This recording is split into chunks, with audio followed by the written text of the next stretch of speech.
Yes. According to my watch, it's 7:02, so I think we'll get started. My name is Barry Randall. I'm Managing Director of the Sustainability Network in Grey Bruce. Been around for about a dozen years. For the first 10 years operating out of Walkerton, and for the last couple of years out of the Harmony Center here in Owen Sound. And we've been doing lots of projects under that banner of sustainability, everything from a career program for schools to sustainability workshops in local communities on everything from green building techniques to food production and energy production, water management, those sorts of things. So we've had to really switch up our in-person, get your hands dirty approach to this virtual Zoom technology, which is fabulous because we get to see a lot of faces from all over the place. And this program called our Sustainable Living Series has evolved with the help of a variety of people, but Vitold Kreutzer, myself, and Kevin, sort of the brainchilds behind this, got it off the ground, and it became a pretty important way for us to address a range of issues and target a range of populations. So this is the 6th in a series of 9 alternate Tuesdays for the next few. And the themes you can find on our website, gbsusnet.com. Tonight, we're talking about transportation, alternative transportation or active transportation. In other words, what can we do in the way we move around and reduce our carbon emissions, utilize our bodies, get more healthy, create social groups, that kind of thing. So there's a range of topics. For those of you that saw the program, I think it was posted up front. We've got, I'm going to let Vitold introduce the speakers specifically. We've got 2 already recorded videos, and then we've got an in-person presentation, and then we'll move into a discussion session afterwards, and hopefully we'll be done. We target 8:30 to be done so that you can still go out for a walk if you want, or watch a movie on your TV. So I'd like to acknowledge our sponsors, including Bruce Power and Enbridge, OPG, and some local sponsors as well that were listed on that initial screen. Without those sponsors, we couldn't actually pay people to help with the production of this, which is an important part of what we do as a social enterprise. And I've acknowledged Kevin and Vitold. Lee Gregg, the current chair of the Sustainability Network, has been a great asset in terms of helping to promote this with his knowledge of social media and that sort of thing.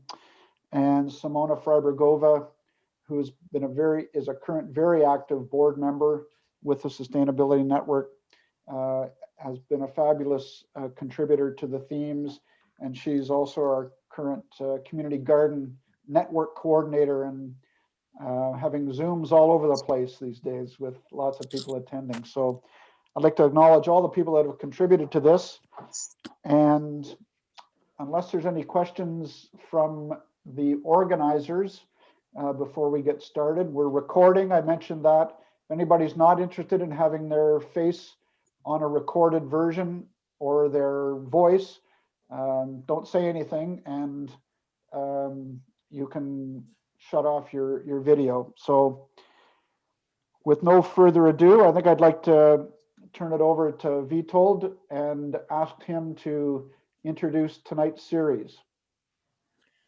Thank you, Barry. And I'd like to thank everyone who has taken the time to share this hour and a half with us. Wintertime is a time when you don't get out to move very often, and most health practitioners tell us that the road to health is usually involves movement to get all our systems, our lymphatic systems, our adrenal systems going. And but normally that's in the form of walking or running or bicycling, of which we'll be talking about tonight. Anything to do with outdoor activity that we're basically using our muscles and our own energy is a way towards health. But we're going to be talking about tonight a different type of transportation. And most people think when you're transporting yourself, you are having to get to work, having to get to, to a store, to a cottage, or someplace that you want to get some service or supplies. Historically, that has been, in my lifetime, majority of the cases, has been the car, the automobile, and a combustion engine. When I first got my first car, I was told that was my road to independence. And as soon as I got the car, a friend said, well, now you are a slave. You're going to be a slave to that car. And I think both of those ended up being true. But one of the things that my insurance agency stated, which is CAA, my car insurance, said, driving is a gateway to living in our society.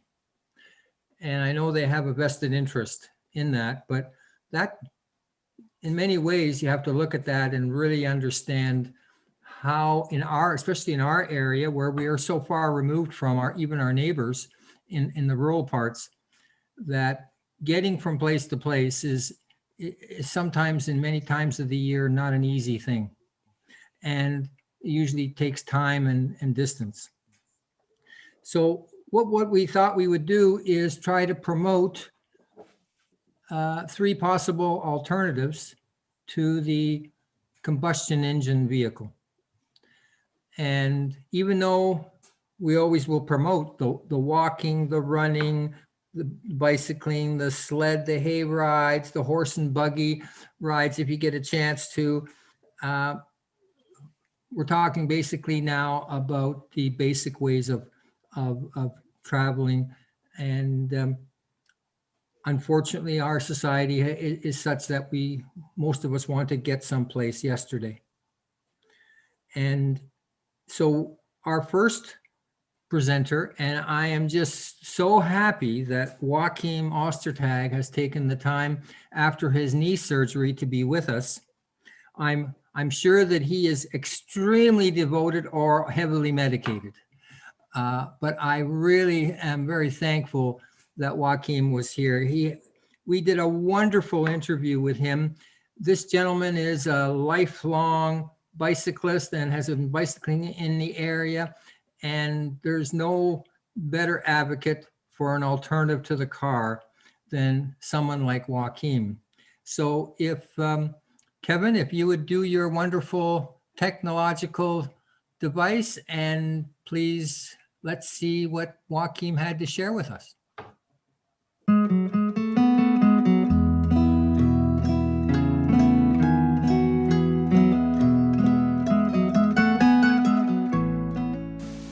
Well, good morning, Joachim. We're very happy to have you in our series, and we thank you for the time to talk about a particular topic that may seem strange up in Grey Bruce, but it's an alternative to the method that we use for transportation, which has been, up to this time, the vehicle. We're going to be talking about bicycling or cycling in general. And let me ask you first, how did you get involved in bicycling? It's a big question. I grew up in Germany, and I always wanted to bicycle when I was a kid, but I wasn't allowed to have one because my mom thought it was dangerous. So I found a bike in a shed and I fixed it up. It was much too big for me, and that was a sense of freedom, just to bike around. And since then I always biked. Bike was always an important form of transportation, recreation, or whatever you want to call it. Biking to school, biking to shopping, biking around, meeting friends, going with friends.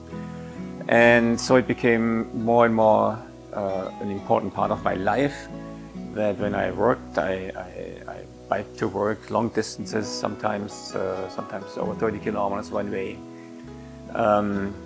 which I really enjoyed.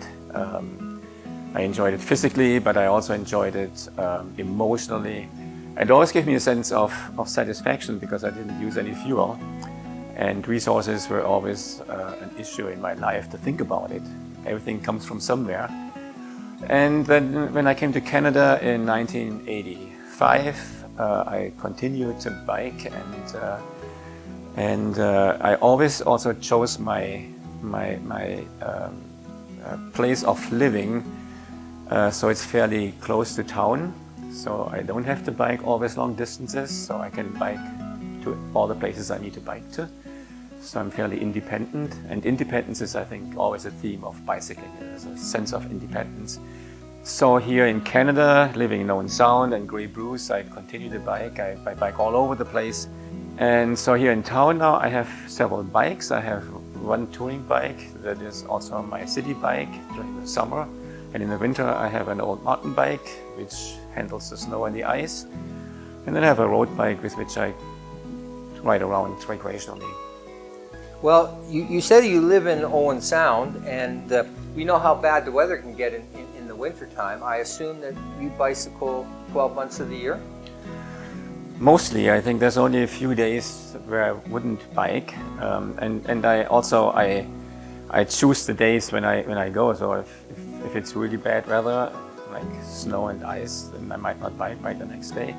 But it is possible. It's just like the saying, there's no bad weather, there's only bad clothing.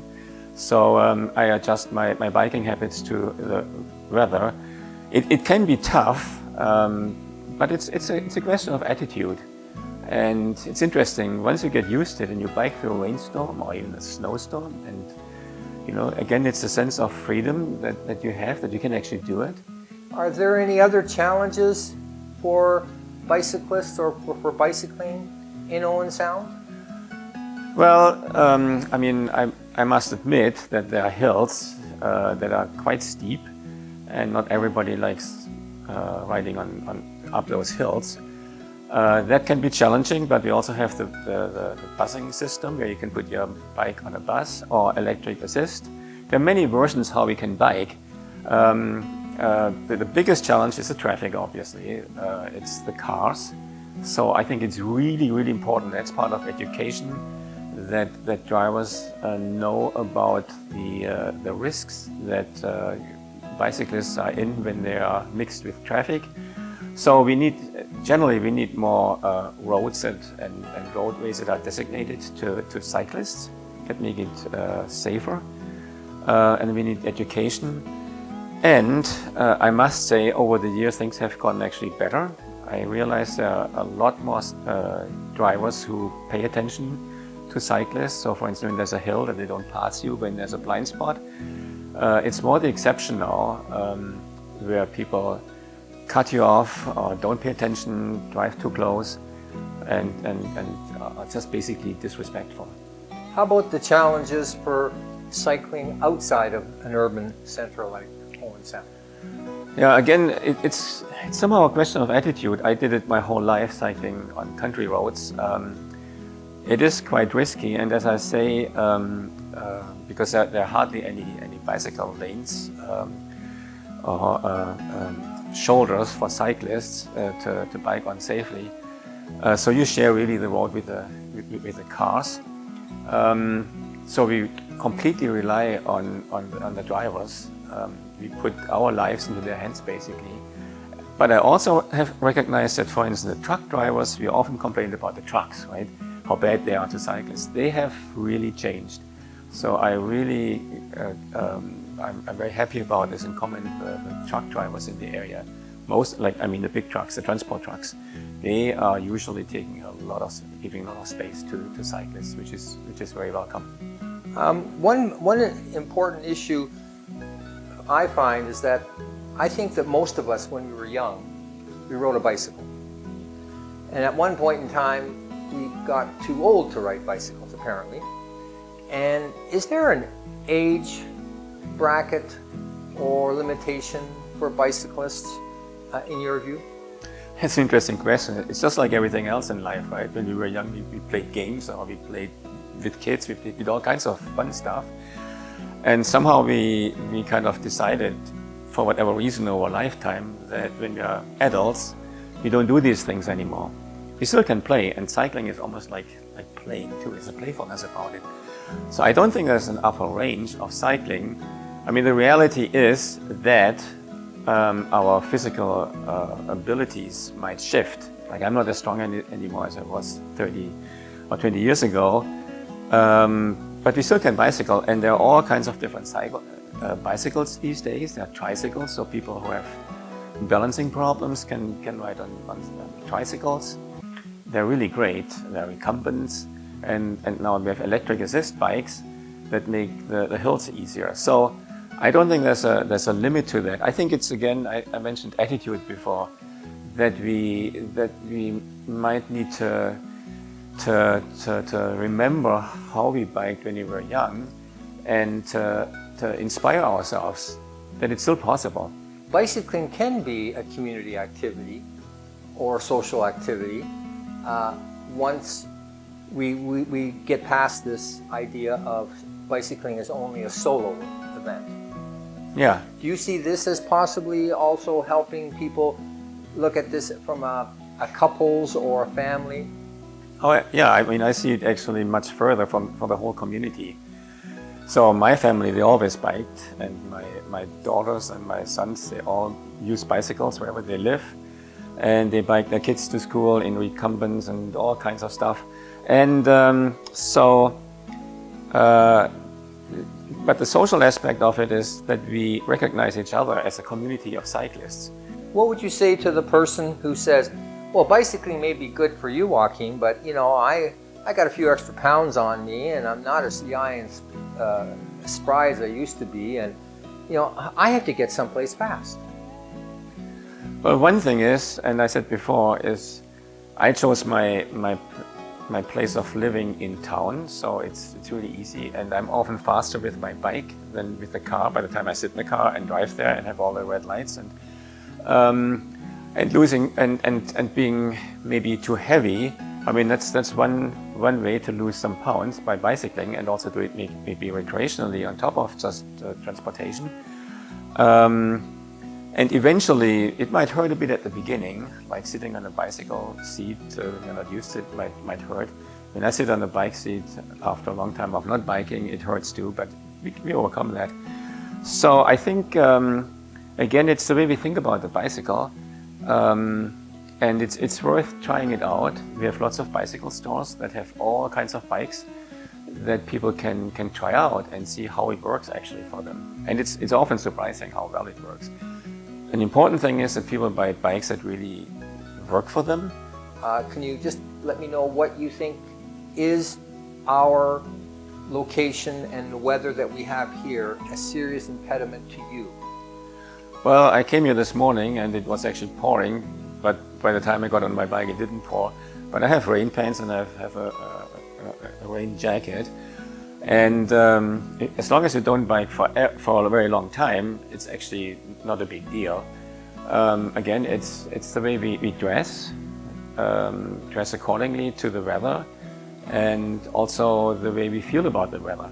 So I think we are so conditioned to think in good weather and bad weather, adversarial weather, and there's all kinds of storying and narratives around that, right? How bad it is. Everybody talks about how bad the weather is. Actually, it's not so bad. Like if you bike through the rain, it's actually quite easy.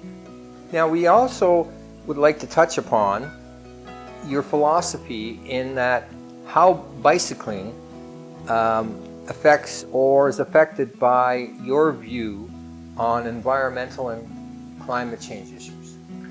Yeah, I mean, that's a very central thinking these days, to recognize that everything we do has an impact. So bicycling is one part of what I would call active transportation. But I also, for instance, don't have a dryer. I dry my clothes outside usually, or we dry our clothes outside. Again, I check the weather report. When it's not raining, we have a laundry. And in the winter, I dry it inside. And so the bicycle is the same thing. It's part of being sustainable as much as we can. So we don't use any CO2. I calculated, although we drive a hybrid car, that I probably have use between half a ton and 1 ton less CO2 in a year. So that's part of the reduction of CO2 output. We don't use gas, we don't use fuel. So again, it's part of this attitude that we really need to shift towards, that we think about that everything we do has an impact. And so I believe that as a cyclist, we have a rather small footprint, a much smaller footprint than when we sit in the car. Can you make any suggestions to our viewers or politicians that may be listening or watching us? Do you have anything that you would suggest would need to be done to make it easier for the Grey Bruce area to be compatible for making the cyclist part of our community expand? Well, we often use the word a climate lens. So I think we need to think about, when we think of all the different areas geographically and infrastructure-wise, what do we need to do to make this more bicycle friendly? So when we think about the city, we need more bicycle stands, and for sure we need more designated bicycle lanes. So the roads have a bike path on it, just like in Owen Sound between Jubilee Bridge and Harrison Park. But that's not enough. We need a lot more. That's one thing. We need to educate in all areas, everywhere. We need to, we need to make bicycling more normality rather than something exceptional. And if we want to change our carbon footprint and our general impact on the environment, I think the bicycle can and needs to play a huge role. We also now have the technology to have motorized bicycles, do we not? Yeah, we have electric assist e-bikes, which are great. They don't use a lot of energy, and you get up any hill, right? But I also recognize, like when I speak right now, I speak from a point of view of a relatively able-bodied guy, right? I recognize that not everybody can do everything that I'm kind of talking about right now. That's why I'm always talking about that there's a spectrum. And not everybody will be able to bike just on any bike, right? That's why we have public transportation. We have all kinds of alternative transportation to a bicycle, which sounds kind of funny because usually the bicycle is seen as an alternative. So I don't want to advocate that everybody has to sit on a bike and everybody has to sit on the same bike. People can explore bicycle stores and see what kind of different bikes they have that might fit them. Do you have any words of wisdom to offer how to encourage them or what people who are looking at thinking of cycling, what should they be doing? Well, it's a fairly small step actually. One thing is kind of get the old bike out of the basement or the shed or the garage, if there is one, and see how it works. If it works, make it fit. Go to a bicycle store and maybe have it fixed again. Because many people have bicycles sitting around and then find out if does it actually work for me still. Because it worked for me 30 years ago doesn't mean it works for me today, because I might have certain aches and pains. But I think to explore that, just explore that avenue. Now that we think about climate change, climate emergency, it's really important to think about all the things that we do in terms of the impacts that we have on climate and the environment. And then again, think about how does a bicycle fit into that one. And there's a very logical place for the bike when we think about climate change. Like there's nothing like a bike ride in the spring, you know, when things are warming up, sitting on the bike and just cruise along. So I think if people can think about that, that would be really great. Well, thank you very much, Joachim. You're welcome.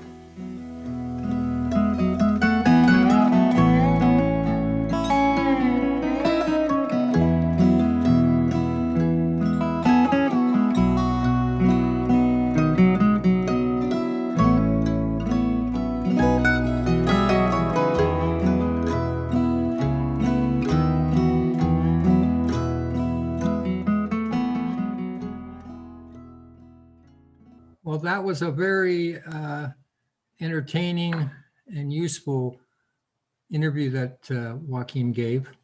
And anyone, I know that I've seen some questions already being put in the chat box, but if anyone has any questions that they would like to ask of Joachim, please put it in the chat box. And I believe that Simona is looking at them and will offer them to Joachim in an orderly fashion. Simona? Yeah, thank you. Yes, there are a few questions. I think that you touch base during your interview. What do you think that Owen Sound can do or improve to make the road safer for the cyclists? Well, thanks for having me. Well, as I said before, we really need designated lanes for bicyclists. We need very clear education and very clear signage, and also encourage cycling through all kinds of different means. As I said in interview, we need to make bicycling something normal. So the schools can play a role in it. If you have bicycle parks, for instance, when you go to Switzerland, at any train station, there are hundreds of bicycle stands. Here you hardly ever see a bicycle stand. So there's a lot of infrastructure that needs to be established, so it can be normal. Thank you. Next question. Is there a local group in Owen Sound or Grey County that is working specifically on active transport? As far as I know, there isn't, but CAT Owen Sound is thinking about it, and there were some subcommittees we were working on it. There's a cycling club here, and that's another opportunity to get involved there. Although the cycling club does not really do bicycling as a transportation, it's more bicycling as recreation and racing. But we also, if we get together, if we have a critical mass, I think we can get things moving. Thank you. Have you done any long rides for charity or for a cause? Yeah, in 2013, I cycled to the West Coast from Owen Sound to raise awareness on violence against women, particularly male violence against women, and missing and murdered Indigenous women. And I raised some money for the men's program that I was working for at the time. Well done. How many kilometers was that? I think it was 7,500. I biked through Winnipeg, and then I biked to Prince George and the Highway of Tears that some of you might know, where many women and girls went missing. It was a very powerful experience, a powerful trip to be on the road. And then I did lots of interviews, and yeah, you feel quite exposed, and talk about feeling vulnerable on the road with lots of heavy trucks around. Yeah, I can imagine. But it was a great experience. Lovely. The next question, where is the prettiest place to ride in Grey or Bruce? What's your favorite place? The prettiest? Oh my. I think it's great when you bike up Campbell Mountain on the other side, biking down towards Big Bay. That is a beautiful spot. Just before you go down and you look over Colboys Bay. English Falls is a beautiful spot. Most places include you have to go up a hill. but as I said before, I mean, if the hill is too steep, you always can push. There are lots of beautiful spots, like all along the water, going to Hibu, yeah, out to Annan. The Annan Road is very beautiful. Right. Thank you for the sharing. And any tips on bicycling on gravel back roads? On gravel roads? Yes. I don't have a gravel bike. That's the thing. These days they make bikes for everything. But I have my touring bike with which I can bike on gravel. Gravel is not always the same. Sometimes it's loose and sometimes it's firm. So you have to adjust to that. It's often a good idea not to have the tires too hard, because if they're hard, you slip more in the gravel. But gravel can be a big pain, right? Because if it's soft and there are cars around, I often try to stay away from them, also because it's very dusty, or when it's raining, it's very muddy. But sometimes I bike on them. Again, I mean, I mentioned attitude before. It's the way we think about it. I know lots of people who love gravel roads, and they bike on gravel roads all the time. Would you happen to know if there is a bike trail actually in Grey Bruce area? Like, is there a map? Bike trails, yeah. Yeah, actually, Grey County is just developing one, or has developed a bike trail system. So they have maps, and then there's the rail trail out of Owen Sound going south to Chatsworth, and then there's the one to Meaford. There's the one to And, Shallow Lake. and you can go out from Kelso Beach up to Shallow Lake and beyond. They're very nice, and they're gravel, but they're usually in pretty good shape.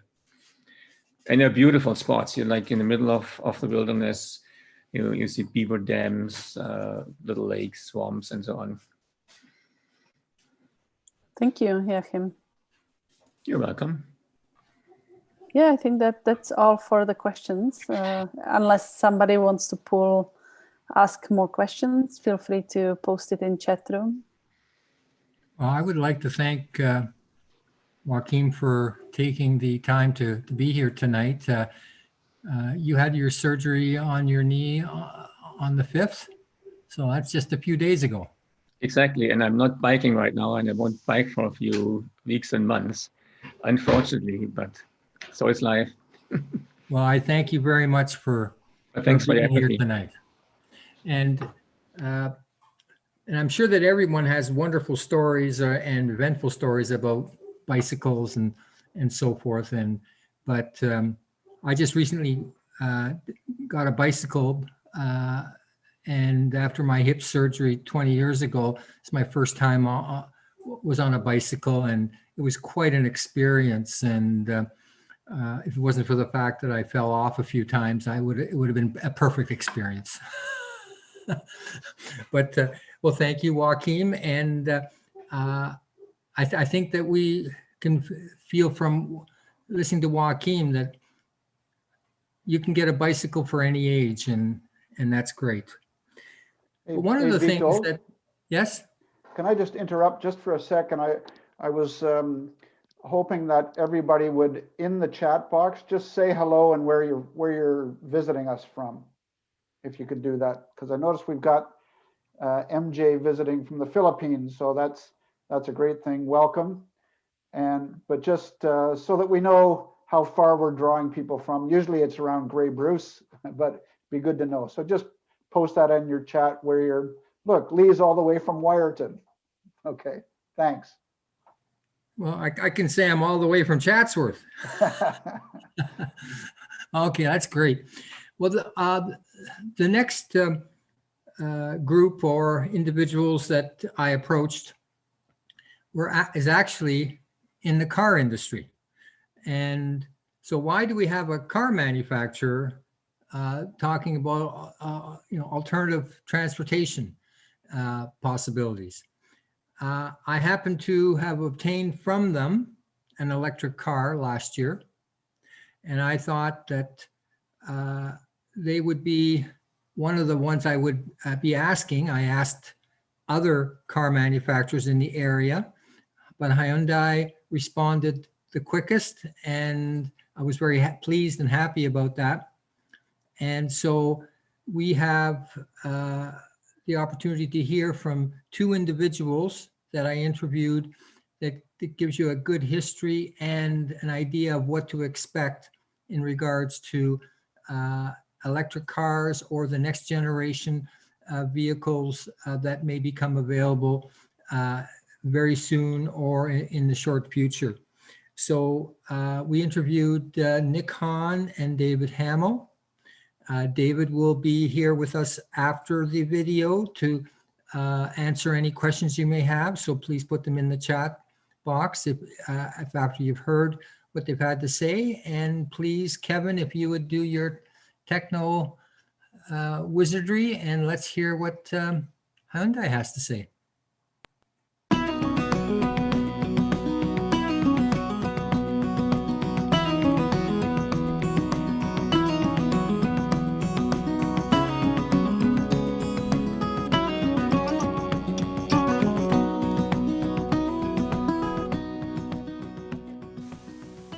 Well, good evening. I see that we have the fortune of being in the Owen Sound Hyundai dealership showroom.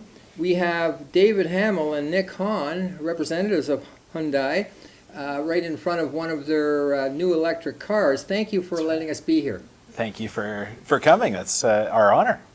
What I'd like to know is the big thing about vehicles these days is electric vehicles. Yeah. Any idea before we get into what we're doing now in the market to give some kind of history of electric vehicles? Who would like to let us know about that? Well, my thought is that when we look back in the history of vehicles, we see animal power taken over. This idea of real, maybe not emission-free driving, but we're pretty low. And then the advent of fossil fuels and combustion engine and all those things sort of take over. And that really was the norm for many, many, many years. We're talking, I mean, much longer than we've been here. And that has really refined. Technology has done a really great job at making those cars wonderful to drive. In fact, we sell many of those models. But then we're starting to see this growing number, this growing need for something that's more environmentally friendly, something that has zero emissions, something that's low cost, all those things. And so that's where EVs are coming on. But Nick, you better let us know about that. Sure, yeah. So one thing a lot of people don't realize is that electric vehicles actually have been around a lot longer than most people think. They were invented along with most other types of vehicles in the late 19th century and early 20th century, and were actually one of the more popular types of vehicle propulsion, just behind steam engine cars, until, as Dave was saying, internal combustion engine and fossil fuel powered cars began to take over in the 20th century. But really, it's just kind of in the last 20 to 30 years that development of electric cars and alternate fuel cars has really taken off and become viable for the mass market. And what would you think would be the leading cause of that? I mean, David intimated a little bit there, but it's probably something different than what drives people to purchase a combustion engine vehicle.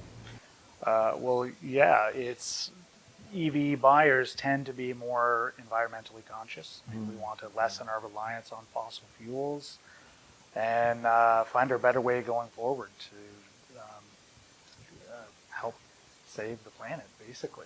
Now, there are more than one type of EV vehicles, are there not? Absolutely, yeah. So,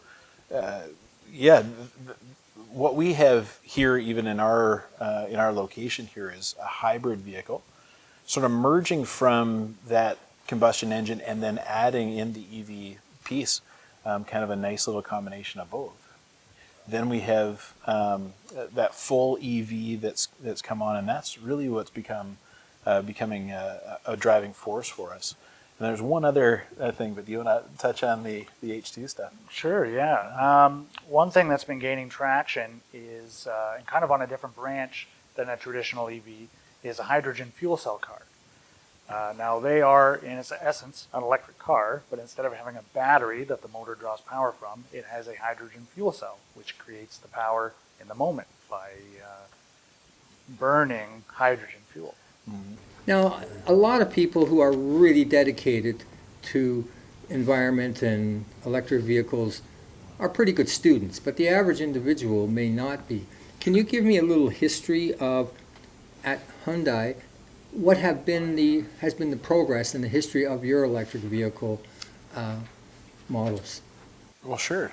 I mean, even to today, where we have multiple different versions of that, what I had mentioned earlier about the hybrid, a plug-in version of the vehicle, as well as a full EV, which is what we actually have sitting behind us here. But to get to that place, there's been lots of little variations and little technological jumps as we go through. And really, just to back up what Nick is saying, that as that technology refines and refines and refines, we're just finding more and more. In fact, there's lots of issues that we have to sort of come across. How are we going to deal with range, for example, or charge time, or how are we going to deal with the cost of the vehicle, among others. But there's all these challenges that come up, and so then Hyundai has taken it upon themselves, and of course we're ambassadors of that brand, to come alongside and really take those challenges head on. Wouldn't you say? Yeah, I agree. Yeah. And some, sorry. I was going to ask you, some of the concerns initially were, as you said, range. Yep. How does the cold temperature affect the vehicle travel, the length of the charging time, and basically it wasn't until very recently that the infrastructure of charging centers was up to the point where you didn't have to travel outside your local area to find one. That's right. Yeah. So can you give me an idea of, as far as you're concerned, the improvements in the battery and in the range and some of the issues that we did mention? Sure. Sure, for sure. So Hyundai kind of started with electric vehicles. They started development with prototypes back in the early 90s, actually. And since then, they've, of course, been improving the technology. And it really, with Hyundai, sort of went to mass market in the early 2010s with the Sonata Hybrid.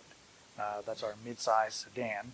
And over what everyone else was doing, they were trying to improve things, again, with cost and to make it just more like a normal car without some of the compromises. Because you can find in some EVs, especially earlier ones, it would compromise cargo space, the vehicle weight, therefore efficiency, and everything else.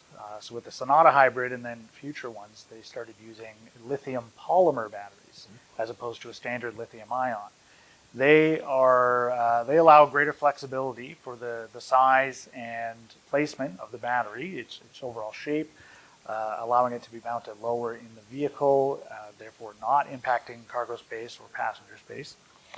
And they're also, lithium polymer batteries are also more stable. If they're less prone to any electrical issues, fire risk, that sort of thing, they're a safer option over a standard lithium-ion battery as well. And they've been doing that. They still use that type of battery in our EVs today. Of course, just larger, more efficient, and more power dense, I guess you could say. And that's actually a really good point, because as we're getting the vehicles more user-friendly in the real world, how is this going to work out? That's a key piece in the evolution of the technology. I assume also that in this day and age, different from 10 years ago or whatever, the difference in the customer's price of this vehicle is starting to show less of a difference between the EV model and the combustion engine model. Right. I do know that the governments are there to help, but how do you see this based upon the clientele coming in? Well, and that's been a key piece that you're mentioning. That the cost is another one of those things on the list of sort of things we have to overcome for the general public for this to be a real viable option for them. And so cost, it is really coming down, and that I think that has a whole lot to do with, you mentioned the government, and please, government, if you're watching, let's keep those programs going and keep these programs coming. But as the costs of the technology comes into more of the mainstream, I can't imagine those costs not coming back down a little bit closer all the time. And so that's a great question, great point. And also, some people are believing that, if I get an electric vehicle, at every 10th corner, I'm going to have to look for a charging center. What is the truth about how far the electric cars can actually travel? Well, the range has improved a lot over the last 10 years. As far as a full EV is concerned, Hyundai started out with, as mass-produced the Ioniq, which came out in 2017. It came as a hybrid, a plug-in hybrid, and an EV. And at that point, the full EV, you were looking around the 200-kilometer range per charge, depending on various factors. And since then, the Ioniq has been improved to add about another 75 to 100 kilometers of range. We have the Kona EV, which is rated over 400. And to my knowledge, there are only one or two other electric cars on the market that have a greater range than that, and that's a couple of very expensive Teslas. Maybe if I can even add to that, that what we're seeing is in the infrastructure out there for charging stations. Now, a lot of our EV owners will have a charging station at their home, and that's a really important piece of this evolution. And so, where one of the real objections people have of even looking at an EV is the ease of refueling. And so, where a traditional car, you maybe take 5 minutes at the gas pump, fill up and you're gone. People are a little bit nervous initially about the idea of stopping and taking a longer time to fully charge their vehicle. Can you also let us know the different types of charging time limits, whether you used your standard 110 volt or your 240 volt, and how people are making best use of low peak hour pricing to charge their vehicles every night? That's a great point too. Yeah, using the Kona EV as an example, and along with every EV, there are 3 levels of charging, level 1, 2, and 3. Level 1 is your 110 volt, just typical. You can plug it into any outlet in your home or garage. The Kona will charge from a dead battery to full on level 1 in 56 hours, which sounds like a lot, but most people won't be charging on level 1 a lot of the time, and you'll rarely be charging from a fully dead battery. The level 2, which is the most common type you'll find in public chargers, and more people are getting them installed in their homes. And in fact, now Ontario Building Code, any new residence has to have a level 2 charger installed. From a dead battery, you can charge your Kona in less than 10 hours. So overnight, no problem. And a level 3 supercharger, which there are faster versions of that even coming out in the near future, it will give you 80% charge in less than an hour. And then the last 20%, it will charge slower, more like a level 2, so as not to damage the battery. And one thing that's nice about charging at home, the Kona and our future EVs actually have the ability to schedule your charging. So you plug it in when you get home, but you can set it to only charge when your off-peak hours are for your electric bill. One of the things that people are saying, against electric vehicles that I know is that, we're going to have to electrify the whole city. Right. And I said, but we already are in people's homes. And so I cannot see a need for having the same amount of charging centers as we have gas stations, because people have their own charging center at home. Sure. So this must be an added advantage that people can always fill up while they're sleeping. Absolutely. Absolutely. So then it changes your way of refueling your car. So if you can imagine with a gas car, not many of our homes are built with a gas pump at the home, where at the end of your day you can just refuel the car and start at a full tank at the start of your day. That's just not our norm. With the EV vehicles, essentially that's what we're able to do, and then make sure we have those charging stations. The other thing that's come a long way with all this technology is the ease of finding those charging stations. And so there's apps available, there is websites available to kind of help you map out your destination and where those might happen. So I'm not sure if we're getting into names of apps or anything like that, but there's plenty out there to have a peek at and then find your charging stations along the way. So just a different mindset. And can I ask about what's happening now? Is that how are the governments helping the average consumer or you in selling electric cars today? Well, as far as there's subsidies, I'm sure anyone interested in electric cars knows that even as up till last year, there were Ontario government subsidies for the cars. Now, no, there are no longer provincial government brakes on an EV, but there is a new federal program that came into being as well. Saves you, depending on if you're purchasing or leasing the vehicle, saves you up to $5,000 on the purchase of an EV or plug-in hybrid. And unlike the old provincial program, it is done at the dealer level. So the consumer it's not up to them to get the money back, it's up to the dealer. The consumer gets the discount when they buy the car. If I own a Kona, EV or non-EV, how much does it cost me to fill a tank with gas or fill the battery with a charge? Has Hyundai come up with an idea of the comparable cost differential in today's world? Well, if you're looking at a standard gas-powered Kona, it's a 50-liter tank. Same size tank as most of our other small cars, the Elantra, actually even the same size as the larger Tucson. So, I mean, depending on the price of gas right now, you're probably looking around $50, just over $50 to fill that tank. On the EV, we don't have the exact number as far as how much it costs to charge the battery once, just because there's so many variables about electricity costs. But just as anecdotal from some of our customers who own the EVs, in sort of a normal driving, their commute, some trips on weekends, they're charging the car for less than $20 a month.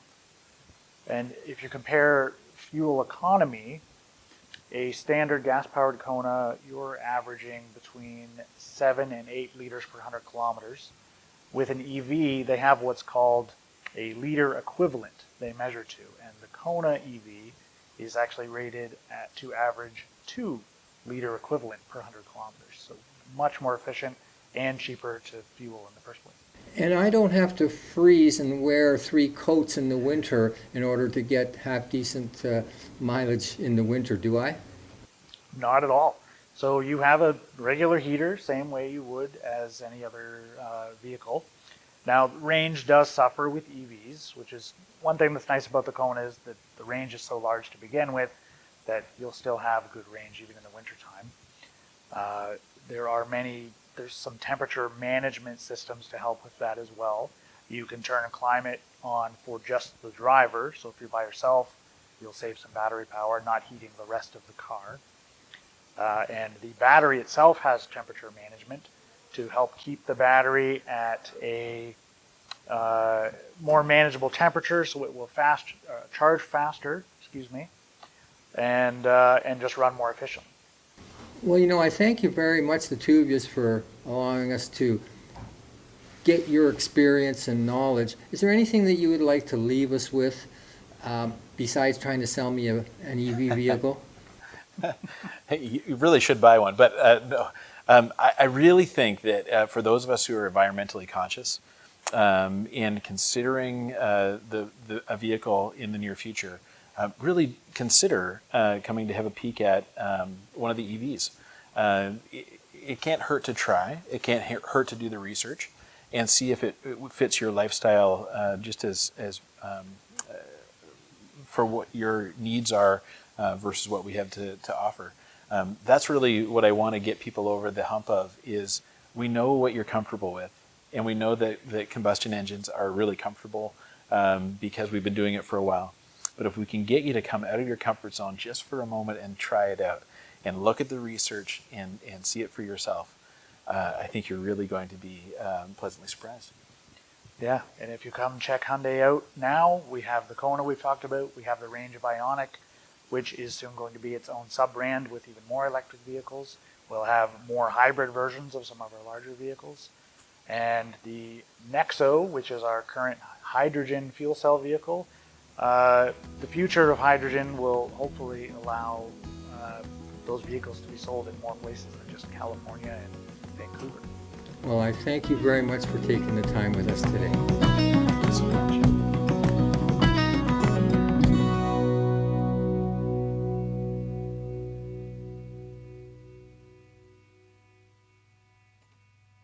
Well, we have with us tonight that David Hamill, who can answer any questions that have come up. So as I said, if anyone still would like to ask any more questions than I've already seen come up, we have David with us, so let's get his brain working and see how clever of a fellow he is. So Simona, can you help us out?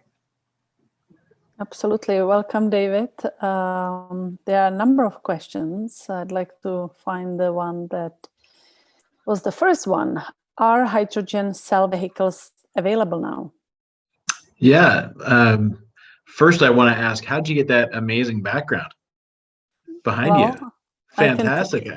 I can teach you that. Thank you. Thanks for the question, and everybody, hello. I didn't realize we were international with this, so that's fantastic. The question was, is there hydrogen available now? The answer is yes. From my brand, which is Hyundai, Nexo is on the way. Now it's available in the world. Canada, we haven't had it yet. And so hydrogen for us is still yet to come. There is other products from other manufacturers coming, and sometimes my answer to some of these questions is going to be to push you to the internet to check out some of those options. And this is one of those, because hydrogen for us here in Canada is not something that's widely available just yet. So we're working on it though. Thank you. How likely is that hydrogen fuel vehicle will surpass electric? Well, that's a big debate, actually, and you'll see that if you dig in on the research again here. You're going to see all kinds of back and forth. The real issue, I think, what it comes down to, is hydrogen is tough to make, and so as we go into that technology, of course, and all of this should be prefaced by saying that the technology is still growing and developing. And so we're still kind of in a place where I think we could even say infancy just yet. We're still getting to know what hydrogen vehicles are going to be able to do and how that's going to be viable in all environments. Where we're at with the EV vehicles, we may look back on this time and say we were still really in our infancy then too, but it's come so far very quickly. And even for our brand, we're starting to see some really exciting things come. So at the moment, my personal view is that no, I don't believe it will take over the EV, but it will still be a presence. So is that helpful? Absolutely. Are there any filling stations for hydrogen cars? Yeah, there is. Now, not in my town. I don't know where you are in the world, but well, I know where you are in the world. You're at some lovely palatial estate with people playing cricket behind you or something. I'm not sure. But for everybody else, I'm not sure where you are. That's maybe something I can push you back to the internet for as well. If hydrogen's available, then yes, the manufacturers are making sure the infrastructure. And really, I think there's a couple of questions coming up about infrastructure. Maybe I can touch on that real briefly too. We did in the video, just kind of real briefly, but as the infrastructure comes together, even here in our little town, Owen Sound, we're starting to see charging stations pop up and around, or that the city is starting to take a little bit more seriously the need for those. And so, yeah, it's one of those things where folks who are driving EV or hydrogen vehicles will get really good at knowing the new normal. And there's all kinds of wonderful apps and things like that that you can get to know, and planning your route out so that you're really confident of where you're going, because the worst thing you want to do is find yourself not able to charge or fuel up. So thank you. Next question. Is there work being done with property managers to set multi-unit dwellings like condo or apartments up in the charging infrastructure? Well, I saw that question pop up in the chat, and so I actually stopped watching myself there for a little while, which I gotta say was a little relieving. But anyway, to check that out, I imagine so, but I really don't know a definitive answer on that. That's going to be something that you're going to have to check out with property managers around you. It's not really part of my expertise, but I expect fully that more and more that's going to be happening. It wasn't too long ago, and I think it's paused right now from my understanding, that we were seeing new home builders putting in charging, at least the availability for that kind of power in residential garages. But I'm not sure where that's at either at the moment. So, thank you. Could you pull a small trailer with a Kona? Well, at the moment, we are not promoting that with our product, the Kona. The Kona itself is a fantastic vehicle. The Kona, the gas-powered Kona, is there as well, and we actually don't promote trailer with it other than an accessory hitch. And so a small trailer is probably going to be a little bit outside of where we're going, but maybe I can take just a second and launch from that to where Hyundai is going if I can. I don't want to wave the Hyundai flag here too much. But just like a lot of the brands, this is going to start, you're going to start to see a lot of EV coming down the pipeline. So in the next even 5 years, you're going to see a lot of models that you're really familiar with come out with an EV model. In 2021, for us, there is Santa Fe and Tucson, which are the Kona's bigger brothers and cousins, are coming out with hybrid and EV models. In the video, I think Nick beat me to it, talking about the Ioniq, which is spelled kind of funny. Ioniq, IONIQ. And you can do a little bit of research on that, but that's going to be almost like a little sub-brand within Hyundai, where they're going to be several and larger sizes of vehicles. So not too far in the future, I think the answer will be very much a solid yes. We'll have an option for that. At the moment, an accessory hitch is probably where we need to land. Thank you. Next question. How is an electric car helping the environment? Isn't it still using a harmful fuel source coming from coal or nuclear? How is that better? Well, this is a great question, and one that's really hotly debated around. So if we're going to replace gas and combustion engine with EV, how do we do that so it's environmentally friendlier than what combustion engine can do? That's really where I think we're in infancy in a lot of ways. We have to figure out a way to make the batteries in a responsible and environmentally responsible way so that we can get to a place where they are able to actually solve that problem. So that's where I think we're probably in our infancy just yet. I'm not sure I want to venture to make a definitive statement on how environmentally friendly it is or isn't, but there's all kinds of information on the internet to check out. So maybe I can leave it at that. Hopefully that's not too vague an answer, but yeah. Well, thank you. Next question. There are a few more.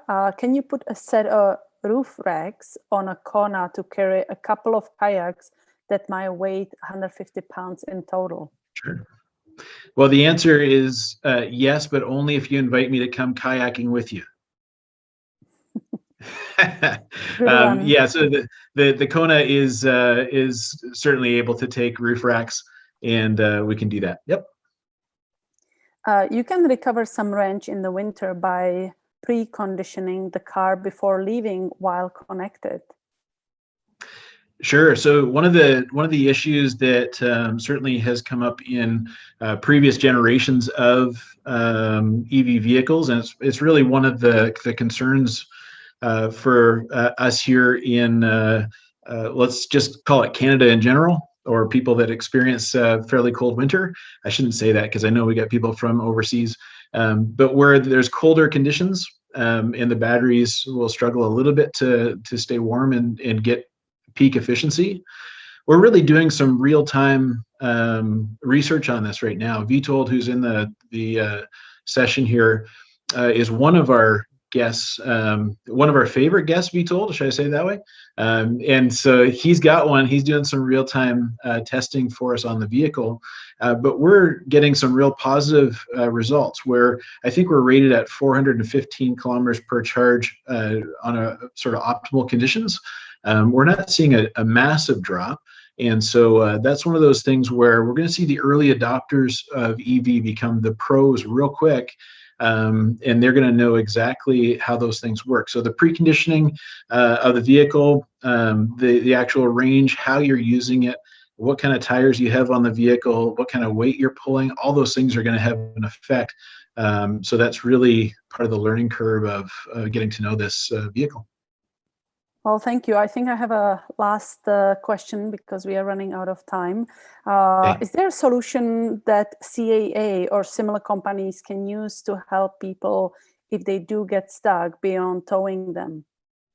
Well, that's where companies like ours, I don't know if I can say this about everybody, but companies like ours have a roadside assistance package built right into the purchase of the vehicle. To get you from where you are to the other. The real issue becomes how do you get if it's a battery issue or if it's something like that, you're going to want to get to a dealership that's able to work on these things. And so that's really an important aspect of it. If you are stuck, you probably should get to somebody who really knows what they're doing with the vehicle. It's not like, oh, sorry. Sorry, I was gonna end. Does it mean that if we get a Hyundai car, electric, we would not get stuck? You will help us? Well, I mean, cars are cars. There's always issues on the road. We know that. Our particular brand will always come with a 5-year roadside assistance package just from factory. So that coverage is right there from factory, along with a 5-year, 100,000 kilometer warranty on the vehicle. And on the battery for the EVs, and this is really important, folks, if you're looking for an EV vehicle, to check out the warranty on the actual battery, because they can be fairly costly if you are ending up to replace. But my company in particular is an 8-year or 160,000 kilometer from factory warranty. And so that's all covered. The roadside assistance, though, to bring you to the closest Hyundai, wherever you are, in my case, anywhere in North America. So I'm not sure about the guy in the Philippines. I don't know. I'm not towing yours to Canada. I'm sorry. Well, thank you so much, Dave. Well, thank you, everybody. David. Thank you, David, for taking the time to help us. I'm sure that there would be a lot more questions because everyone's interested in automobiles and new gadgets and so forth. Thank you again for taking the time to come out tonight. And very quickly, just to give you an example, in my vehicle in September, I was getting 440 to 450 kilometers on a full charge. In minus 10 degrees, I was getting between 360 and 380 as far as kilometers. And every time you fill up, the computer tells you how well you've driven the last time. That will determine how many kilometers you will have available for the next drive, and it could change. So I have made trips from Chatsworth to Mississauga and back without having to charge or even close to charging in the winter. So thanks again, David. And now our next speaker, we did not video because at the time that we were videoing last October or September, I didn't know what was going to be happening with COVID-19. And when you start talking about shared transportation, public transportation or whatever, I did not know what the restrictions were going to be or how it would affect development of public transit in our area. And so just recently, I had the privilege of speaking with Stephanie Stewart. She is a manager at the County of Grey. And she's involved in community transportation. I felt that this was important to give you an idea of the broad spectrum of available opportunities and providers in our area. Maybe had to do also with fare structures. And I know the letters GTR, I was very happy to hear became a reality, I think in January, of traveling to various locations in Grey Bruce. So I understand from Stephanie, she has a presentation for us. And Stephanie, would you like to take it away, and let's hear your wisdom for tonight. Wonderful, thank you. I will share my screen, just one moment.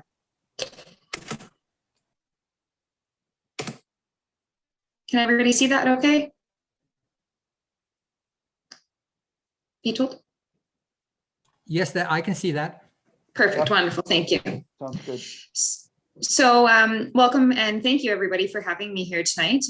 It's a pleasure to speak to you about our new transit that we're offering in Grey and Bruce County. We also actually travel to Dufferin County as well, which I'll jump into later, but we do cover Grey and Bruce, which is, I know, the area of interest here today. So the picture here shows you the vehicle that we operate with. It's a nice bright orange, so you can't miss it. So when you're out and about traveling all of the county roads, you'll be, if you see this vehicle, you know that that's the bus, and it is our transit vehicle that we're operating, known as the GTR. So the Grey Transit route is currently being funded by the province. We received a grant from the province, and it's also being funded by Grey County with some additional dollars to make it possible. Our funding is going to be available to us until March 31st, 2023. And at that time, we aren't quite sure yet what will happen next with our funding opportunities, but we are hopeful that funding will be continued through the province as it is an essential service for us, and it will definitely help subsidize the transit in Grey County. We began operating the GTR in September of 2020, and we have been operating successfully throughout COVID, which has been obviously a challenge for many transit agencies, and some barriers did pop up for us, but we've been able to navigate that successfully. We did limit our capacity to 5 individuals on the bus.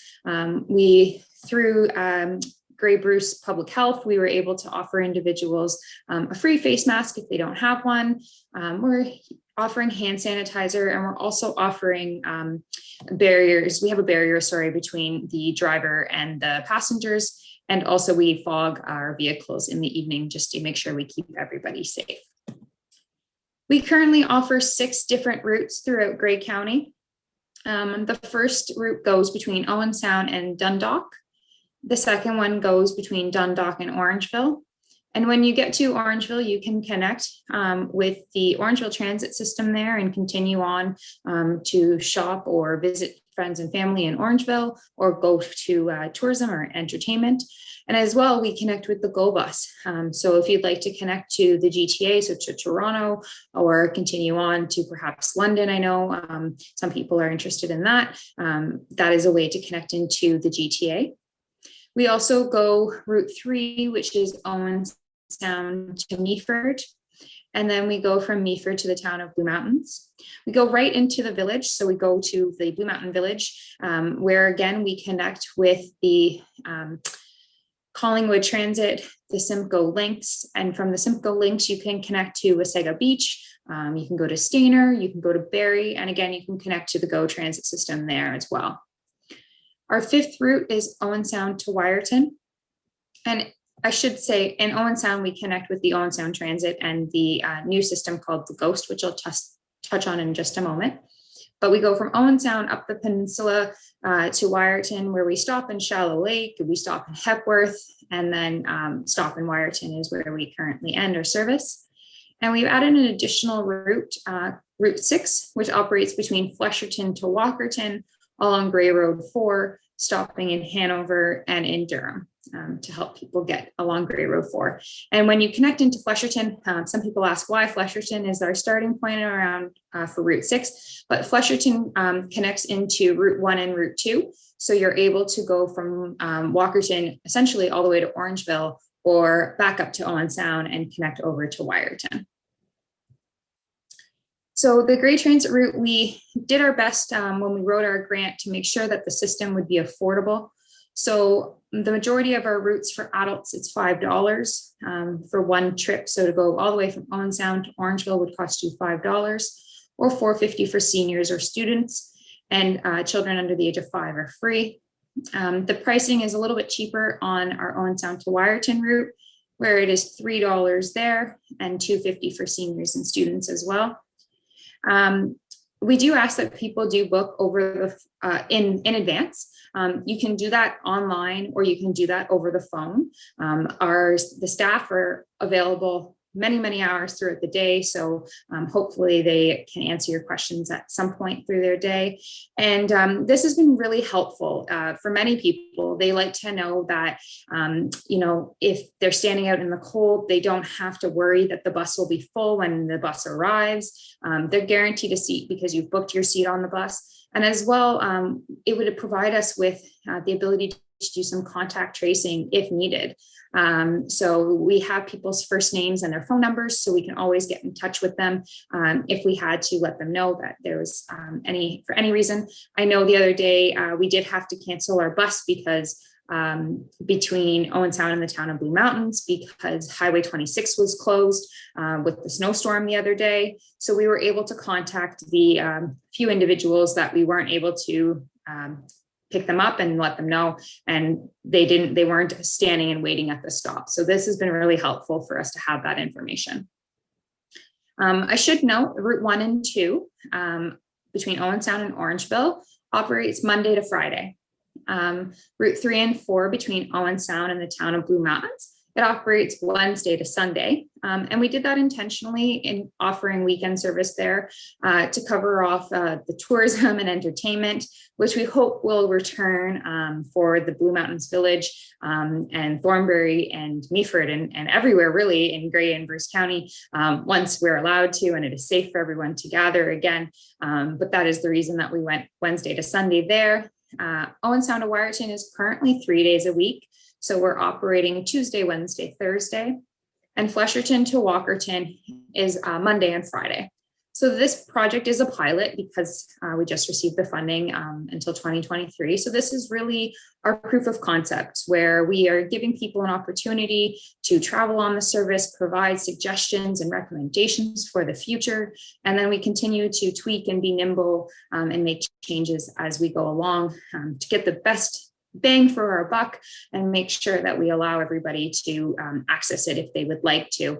So please feel free. I'm sure Vitold can provide you with my contact information if you have suggestions to let us know on how we can support you and make the service better, because we would like to make sure that it can stay and be a permanent solution in Grey County and Bruce County.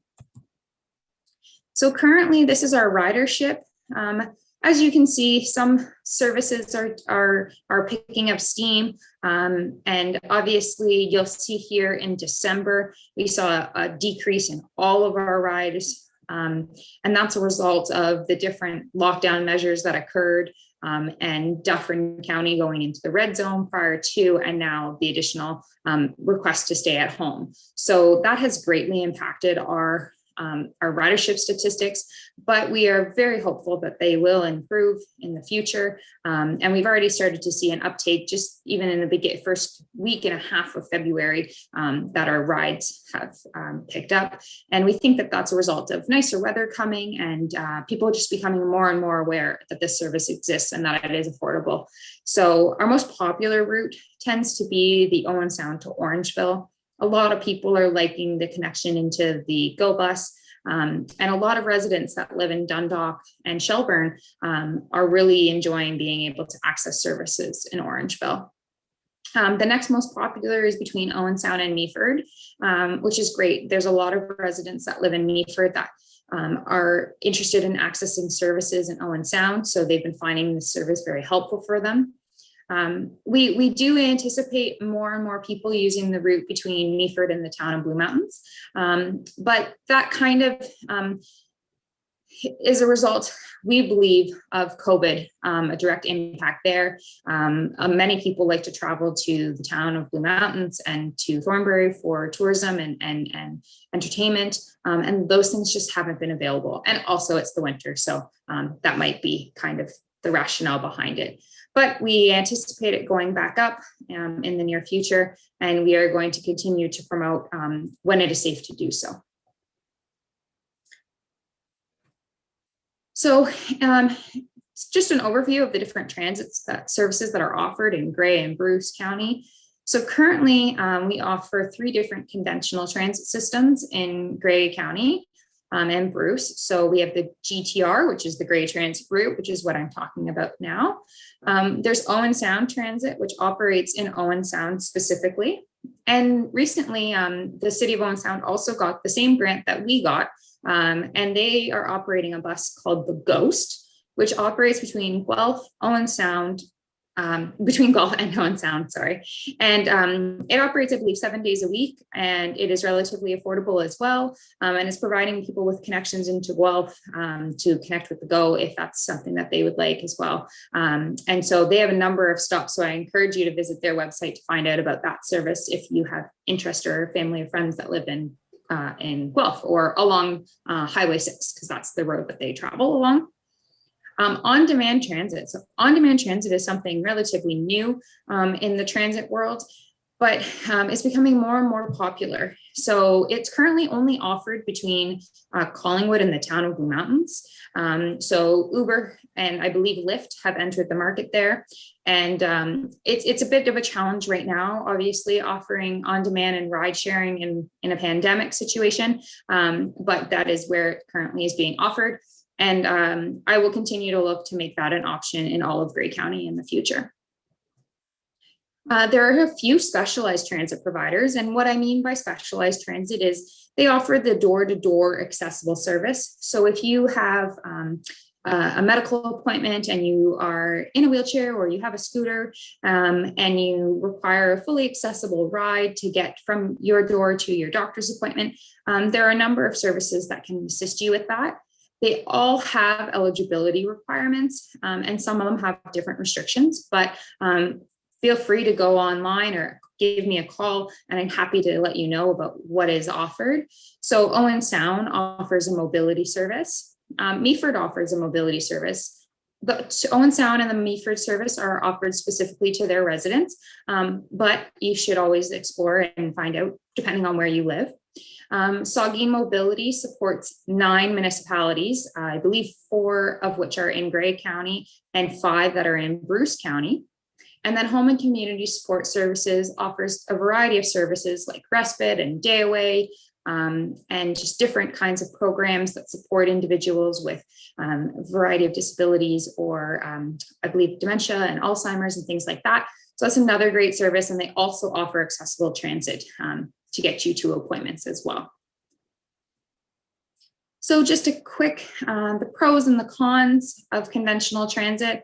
So the pros are it's affordable for all. As you see, our price point is very affordable. It's significantly cheaper than a taxi would be or a car would be. It's reliable. You can depend that we will run. The only time we don't run, for example, is when the roads are closed and it's unsafe to do so.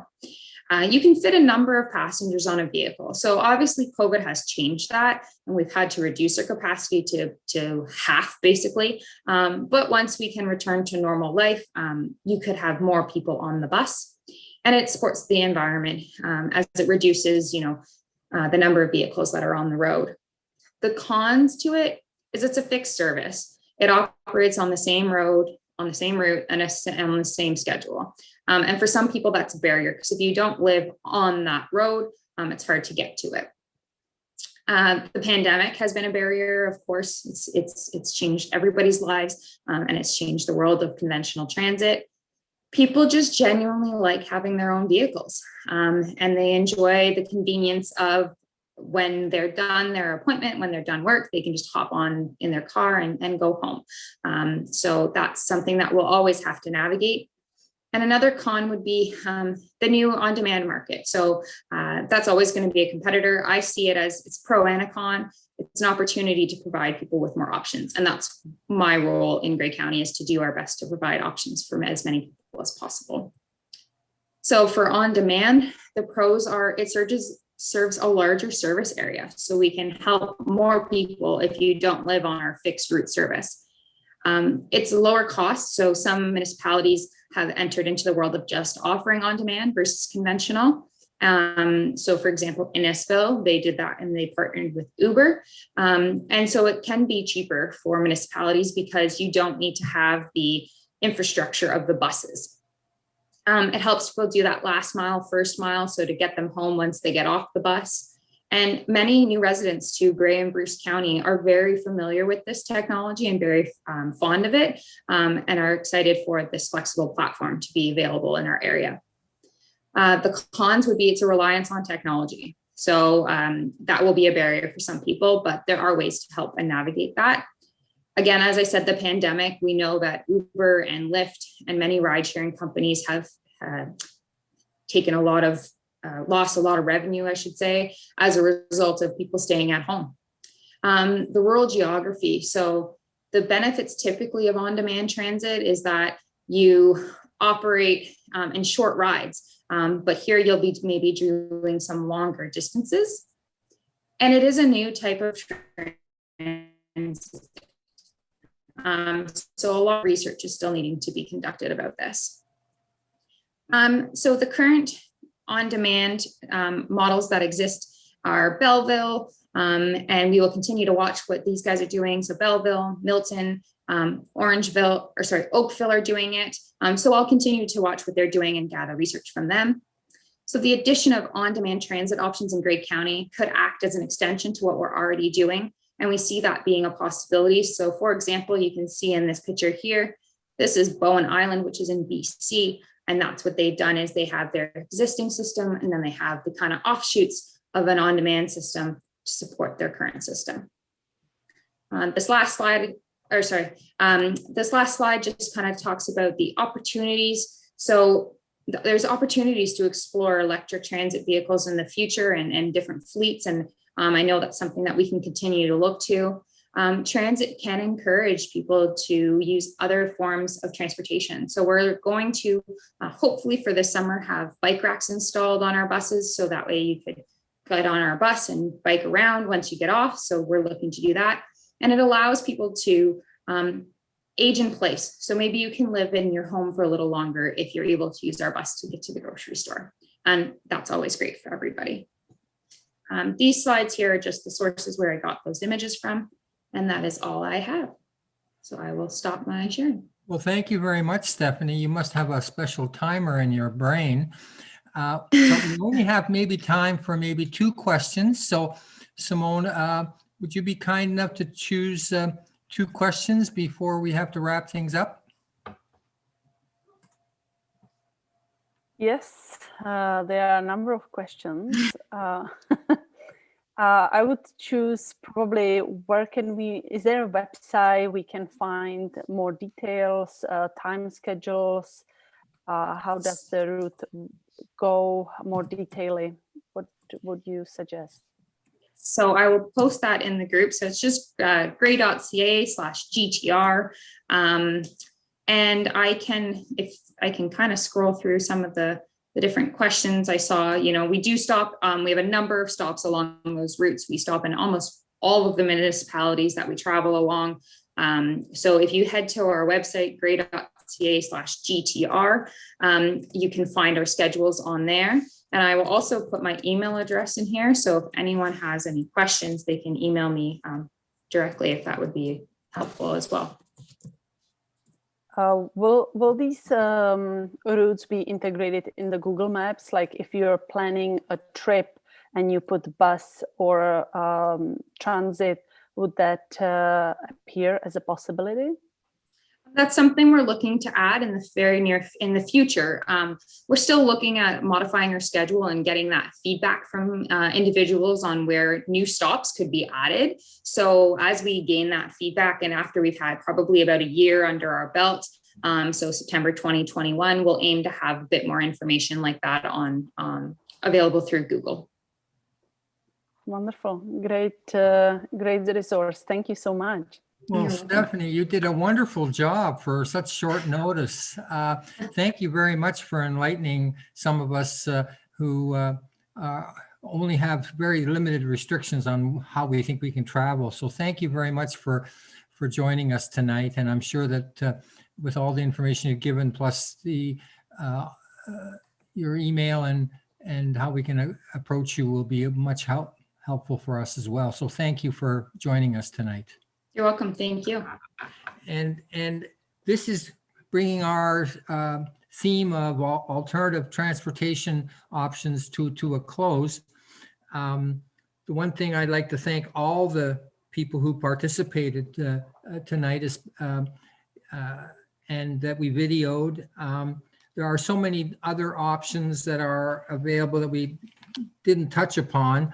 And I'm going to repeat, I've never learned to walk more in the last year than that COVID has given me the opportunity to learn that my feet and my legs still work as well as always. Our next session in 2 weeks, we will move on to another theme on zero waste initiatives, where we have at least 3 guests involved, including Owen Sound Waste Watchers, and it will give us numerous hints at how we can lower what we use and what we throw away. And it will be a very, if not entertaining, a very informative night. And I'm looking very much to it.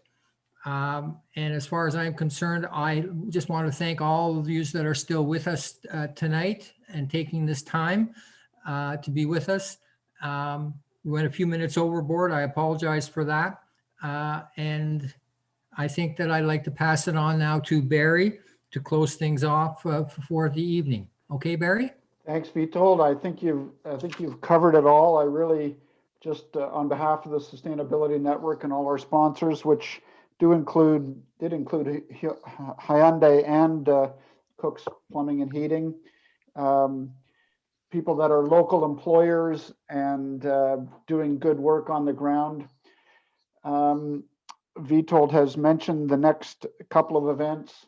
What I'd put out to everyone is to start thinking about what's next, because as we go through these different topics, we realize, and Kevin and I had a chat about this before the session tonight, that we could repeat in a number of ways a number of these topics. So with about 3 sessions left to go, we're now in the planning phase for what comes next. And I know in the world of Zoom and the world of COVID, there's a lot too much screen time going on. And we can't argue with that, but that's the reality that we live in. The more we can have screen time where we have people's faces and people from all over the world, that's the benefit of this technology, is that we've got people from all over the world joining us. And but in terms of format, in terms of topics, if you want to connect with us via the emails or phone calls, there's phone numbers on our website, gbsusnet.com. Get connected with us. That's part of our mandate, is to connect people. And the other part of the mandate is to do projects on the ground that make real change. So this venue has been fabulous. I'd like to say thanks to all those that are organizing, and we will see you zero waste in a couple of weeks. Okay? Thanks a lot.